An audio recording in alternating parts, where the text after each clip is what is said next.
ओम श्री गणेशाय नमः। ओम श्री परमात्मने नमः।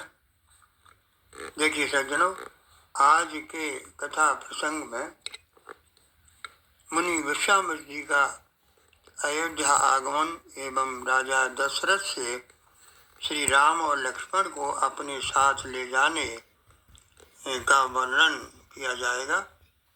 महामुनि विश्वामित्र जी का वन में पवित्र आश्रम है, जहाँ अन्य मुनिजन जप तप योग किया करते हैं, परंतु मारीच एवं सुबाहु राक्षसों से बहुत डरते हैं। वे यज्ञ में विघ्न डालते हैं।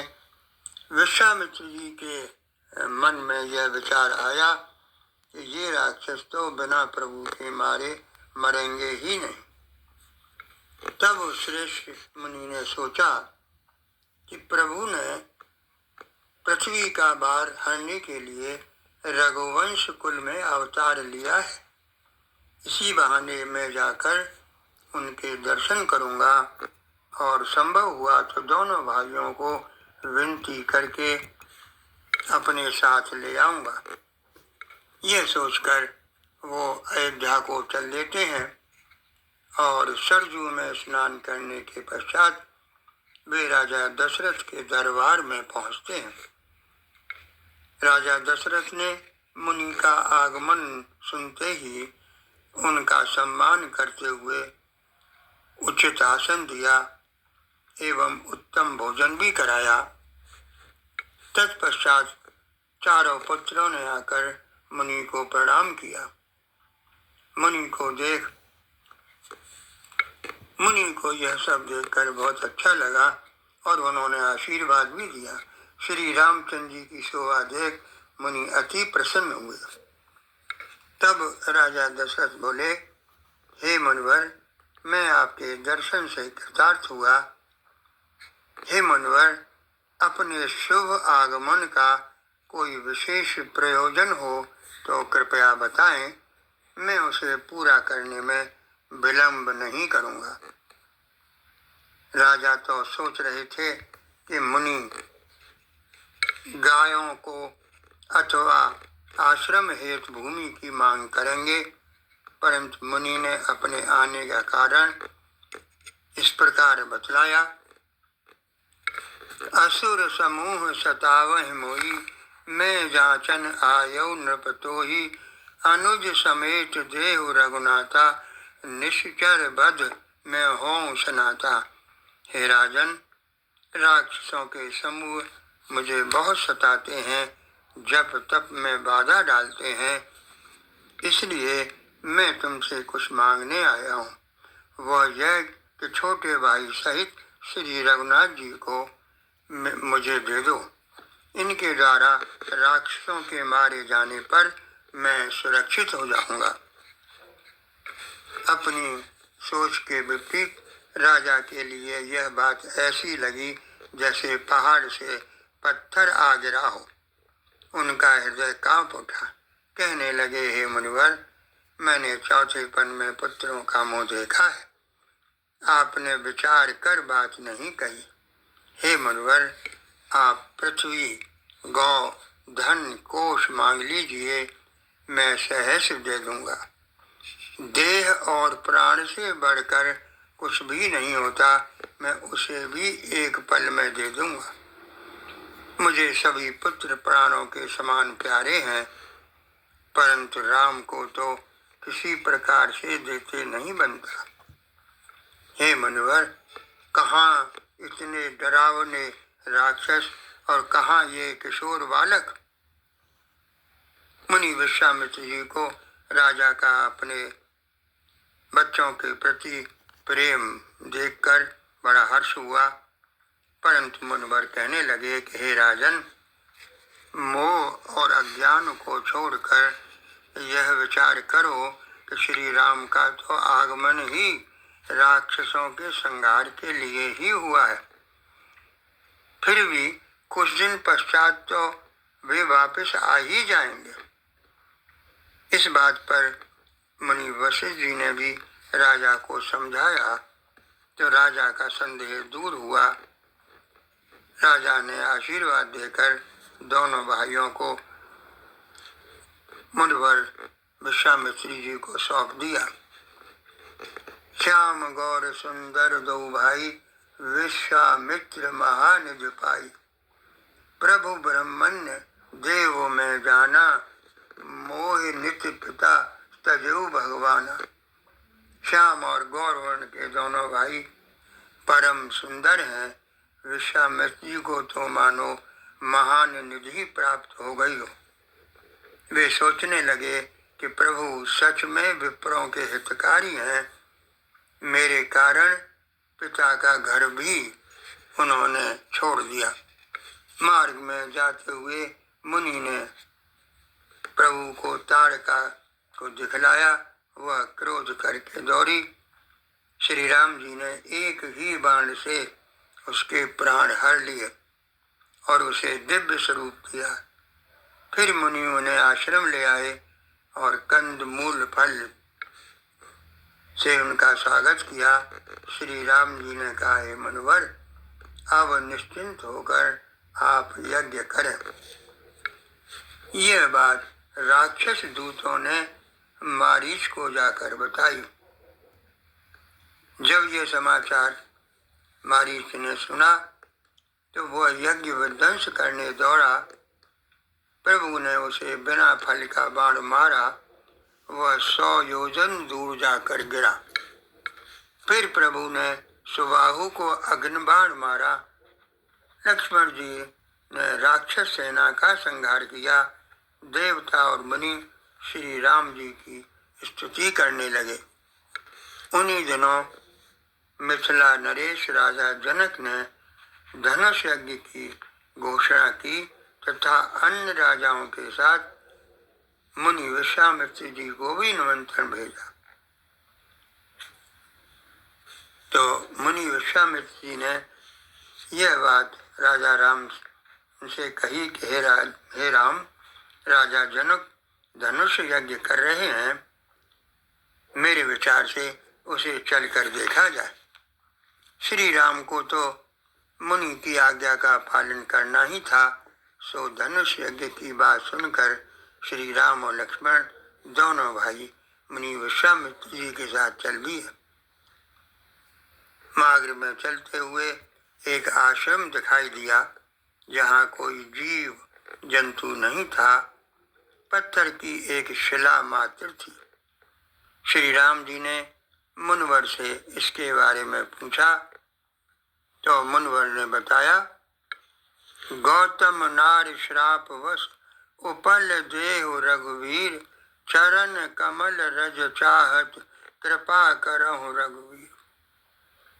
गौतम ऋषि की पत्नी अहिल्या शापवश पत्थर की देह धारण किए बड़े धीरज से आपके चरण कमलों की धूल चाहती है। हे रघुवीर, इस पर कृपा कीजिए। प्रभु ने शिला को स्पर्श किया तो चरणों का स्पर्श लगते ही सचमुच में वह तपोमूर्ति अहिल्या प्रकट हो गई। उसकी भावनाएं इस छंद में दर्शित होती है। परे सत्य पद पावन शोक न सावन, प्रगट भई तप पुंज सही, देखत रघुनायक जन सुखदायक, सन्मुख कर जोर रही, अति प्रेम अधीरा पुलक शरीरा, मुख नहीं आवै बचन कही, अतिशय बड़भागी चरण लागी, जुगल नयन जल धार बही, मुन श्राप जो दीना अति बल कीना, परम अनुग्रह महिमाना, देखियो बर लोचन हरि भव मोचन, इह लाभ शंकर जान, विनती प्रभु मोरी अति बोरी, नाथन मांगो हरियाणा। पद कमल परागा, रस अनुरागा, मम मन मधुप करे पाना। अत्यंत प्रेम बहल होकर वह अधीर हो गई। उसके मुख से वचन नहीं निकल रहे थे। वह प्रभु के चरणों में लिपट गई। कहने लगी, हे प्रभु, मुनि ने जो श्राप मुझे दिया सो अच्छा किया। मैं उसे अत्यंत अनुग्रह मानती हूँ, जिसके कारण आपके दर्शन हुए। इन्हीं दर्शनों को शंकर जी बड़ा लाभ मानते हैं। हे प्रभु, मेरी इतनी विनती है कि मेरा मन रूपी भौरा आपके चरण कमल के रज रूपी रस का सदैव पान करता रहे। यानी आपके चरण कमलों में मेरी सदैव श्रद्धा बनी रहे। उस वर को प्रभु से पाकर गौतम ऋषि पत्नी अहिल्या आनंद में भरी हुई अपने पति लोक को चली गई। यहाँ गोस्वामी जी कहते हैं, अस प्रभु दीन बंधु हर कारण रहित दयाल, तुलसीदास सठ ते ही भज छाड़ कपट जंजाल। प्रभु श्री राम ऐसे दीन बंधु और अकारण दया करने वाले हैं। हे सठ मन, तू कपट जंजाल छोड़ उन्हीं का भजन कर। श्री राम और लक्ष्मण जी मुनि के साथ आगे चले जहाँ गंगा जी थी। मुनि ने श्री राम को गंगा अवतरण की कथा सुनाई। सभी ने गंगा स्नान किया।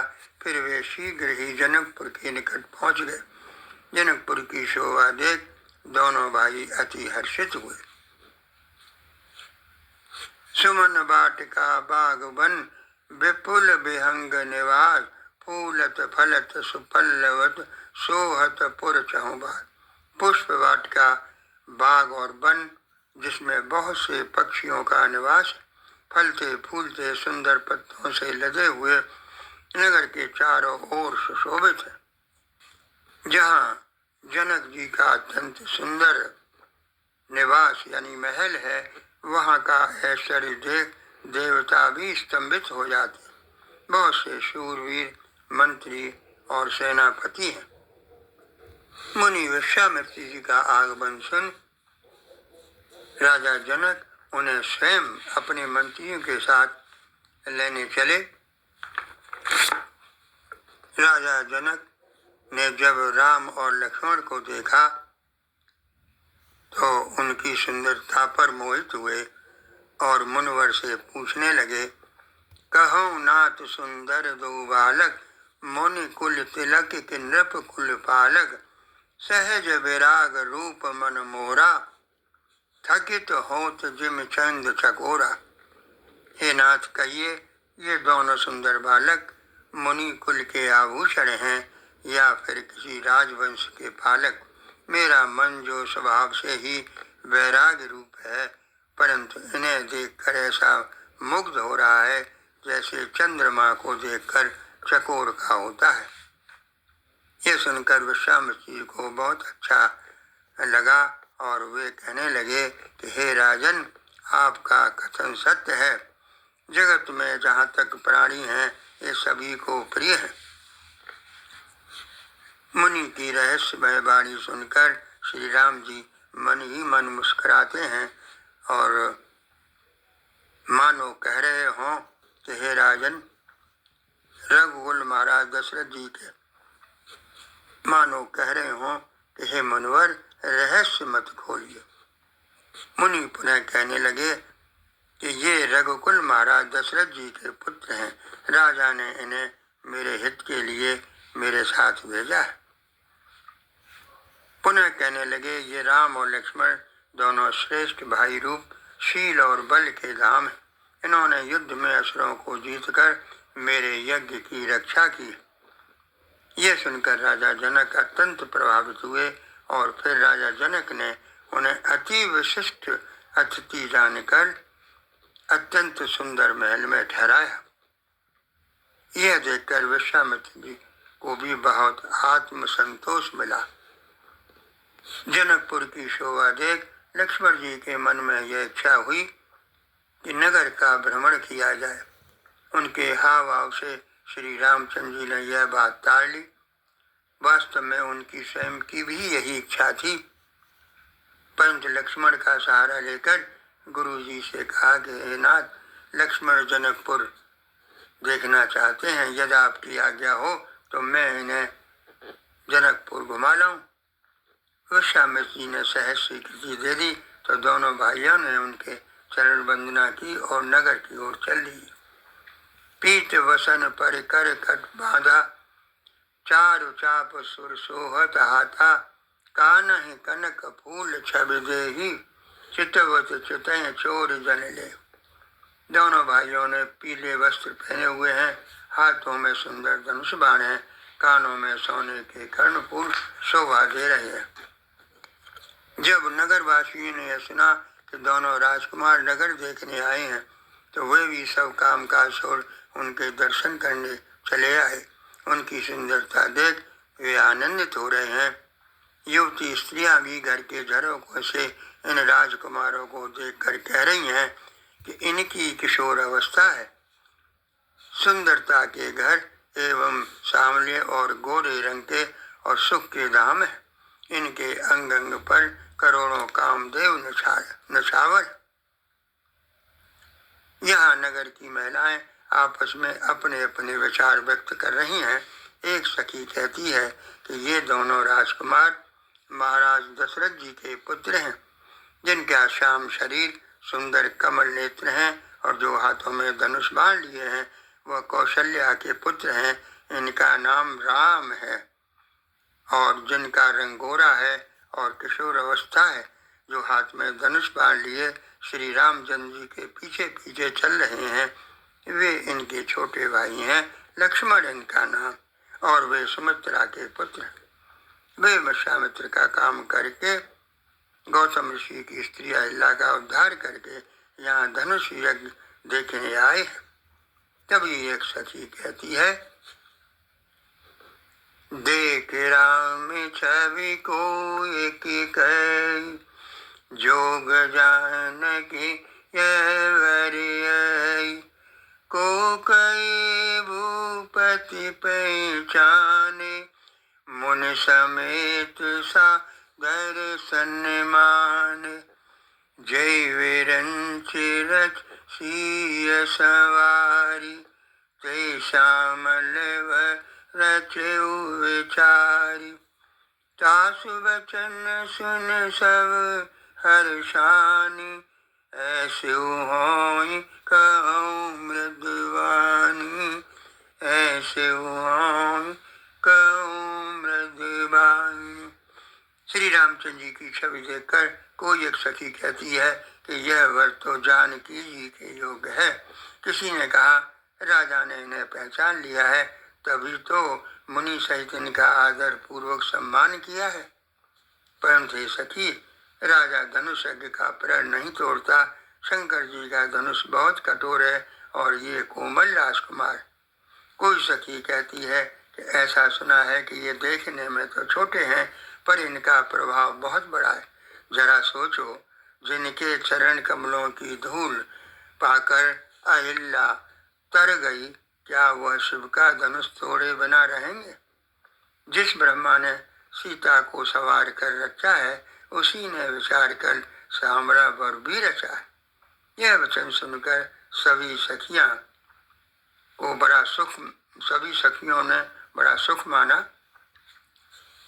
दोनों भाई नगर के पूर्व की ओर गए, जहाँ धनुष यज्ञ के लिए रंग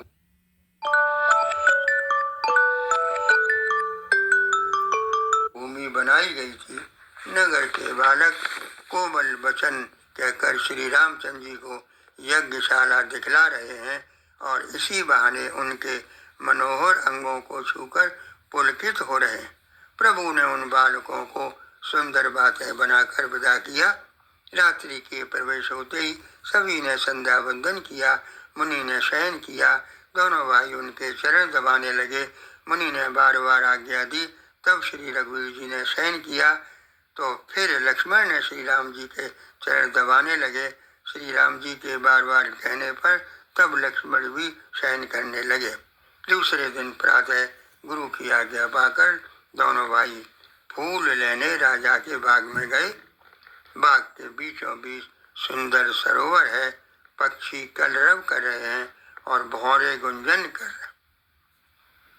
ते अवसर सीता आई, गिरिजा पूजन जनन पठाई, संग सखी सब सुवग सयानी, गावै गीत मनोहर बानी। उसी समय सीता जी वहाँ आई। माता ने उन्हें गिरजा जी यानी पार्वती जी की पूजा करने के लिए भेजा था। साथ में सब सुंदर सयानी सखियां हैं जो मनोहर वाणी से गीत गा रही। सीता जी ने गिरजा मंदिर में पूजा की और अपने योग्य सुंदर वर मांगा।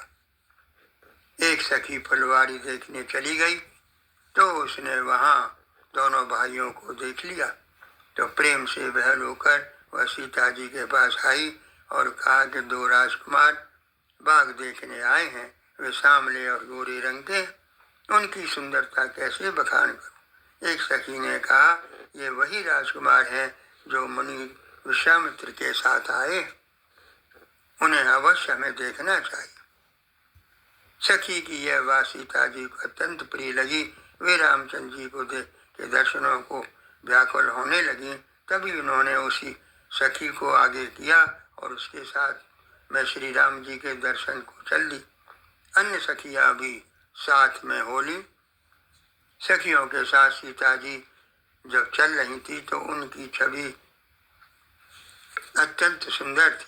उनके विभिन्न आभूषण जैसे कंकण, हाथों के कड़े, नूपुर, करदनी आदि से अत्यंत मनोहर ध्वनि निकल रही।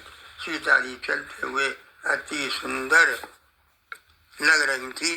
सीता जी की छवि को देखकर श्री राम जी ने मन में अत्यंत सुख पाया। वे हृदय से सराहना तो करते हैं पर संकोचवश मुख से प्रकट नहीं करते, शायद इसलिए कि छोटे भाई लक्ष्मण उनके साथ में। फिर भी जब श्री राम अपनी भावनाओं पर नियंत्रण नहीं रख पाए तो बात को बदलते हुए लक्ष्मण से कहने लगे, तात जनक तनयाय सोई, धनुष यज्ञ जे कारण होई, पूजन गौर सकील आई, करत प्रकाश फिर फुलवाई, चितवत चकित चौं सीता, कह गए नप किशोर मन चिंता, लतायोट तब सखिन लखाए, श्यामल गौर किशोर सुआए। कहने लगे, हे तात, यह जनक जी की कन्या है जिसके लिए धनुष यज्ञ हो रहा है। सखियां इसे गौरी पूजन के लिए ले आई हैं। वह फुलवाड़ी में प्रकाश करती हुई फिर रही हैं। सीता जी चारों ओर चकित होकर देख रही हैं कि राजकुमार कहाँ चले गए। तब सखियों ने लता की ओर से सुंदर श्याम और गौर कुमार राजकुमारों को दिखलाया। उसी समय दोनों भाई लता मंडप में से प्रकट हुए। सिंह की सी पतली लचीली कमर वाले पीताम्बर धारण किए हुए, शोभा और शील के भंडार, सूर्य कुल के भूषण श्री रामचंद्र जी को देखकर सखियां अपने आप को भूल गई। एक चतुर सखी हाथ पकड़कर सीता जी से बोली, गिरजा जी का ध्यान फिर कर लेना, इस समय राजकुमार को क्यों नहीं देख लेती। सीता जी ने सपसाकर श्री राम जी की ओर देखा पर पिता का प्रण याद करके क्षुब्ध हो गई। इसके बाद सीता जी पुनः भवानी जी के मंदिर में गई और उनके चरणों की वंदना करने लगी।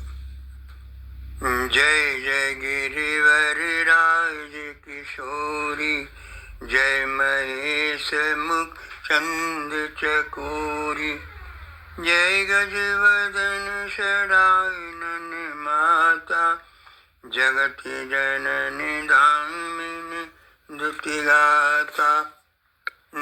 तव आदि मध्य अवसाना, अमित प्रभाव वेद नहीं जाना।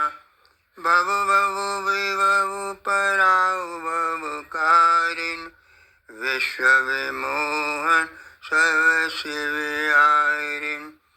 मोर मनोरथ जानउनी के, बसं सदा पुर सबई के। कीनऊ प्रगट न कारण तेहि, अस कहीं चरण गही वैदेही। अस कहीं चरण गही वैदेही। विनय प्रेम बस भई भवानी, खसी माल मूरति मुस्कानी। सादर सिय प्रसाद सिर धरऊ, बोली गौर हरसिय भरऊ। बोली गौर हरसिय भरऊ। सीता जी कहने लगी, हे श्रेष्ठ पर्वतों के राजा हिमाचल की पुत्री, आपकी जय हो जय हो। हे महादेव जी के मुख रूपी चंद्रमा की चकोरी, आपकी जय हो। हे हाथी के मुख वाले गणेश जी एवं 6 मुख वाले स्वामी कार्तिकेय जी की माता, आपकी जय हो। हे बिजली की सी कांति युक्त शरीर वाली जगत जननी, आपकी जय हो। आपका न आद है, न मध्य है, न अंत है। आपके असीम प्रभाव को वेद भी नहीं जानते। आप संसार को अत्यंत उत्पन्न कर, पालन और संहार करने वाली हैं। विश्व को मोहित और स्वतंत्र रूप से विहार करने वाली। हे भक्तों को वरदान देने वाली, आपके चरण कमलों की पूजा करके देवता मनुष्य मुनि सभी सुखी हो जाते हैं। मेरा मनोरथ आप भली भांति जानती हैं, इस कारण मैंने उसे प्रकट नहीं किया। ऐसा कहकर जानकी जी ने उनके चरण पकड़ लिए। गिरिजा जी की सीता जी के विनय और प्रेम के वश हो गई। उनके गले की माला खसक पड़ी और मूर्ति मुस्कुराई। सीता जी ने आदर पूर्वक उस प्रसाद माला को सिर पर धारण किया और गौरी जी का हृदय हर्ष से भर गया।